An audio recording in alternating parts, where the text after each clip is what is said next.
Сәлем достар, бүгін мен сіздерге баланы қалай беске бөлу керектігін және де қандай жабдықтар керектігін айтатын боламын. Бізде мына жерде шүмегі қыз баланың және де көпшігі жастығы, яғни осындай орта жағында кішкентай жастық және де аяқ жағында осындай кішкентай жастық болады. Және де осындай екі жүргекпен қажет болады. Мұнда бізде дәрет жағын өтетін жағына осындай селлофан қойып қойдым. Яғни бізде баланың дәреті бел жағына да жайылып кетпеу үшін, және де осының үстіне үш бұрышталап мен жүргекті осылай жатқызып қойдым. Тоже аяқ жағына да тоже солай жасаймыз. Осындай екі бауы болады.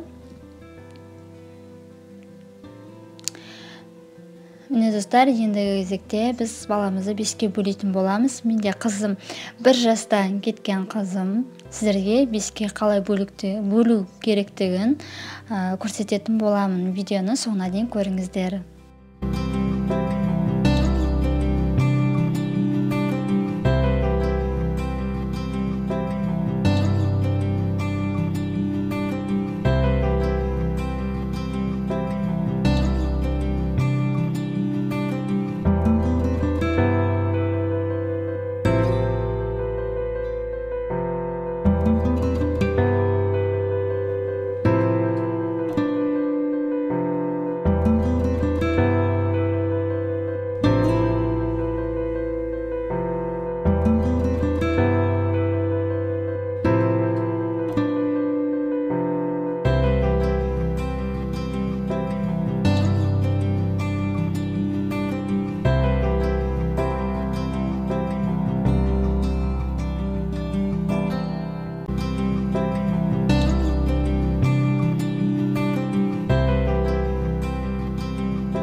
Міне достар, кішкентай сәбиімізді беске бөліп сіздерге көрсеттім.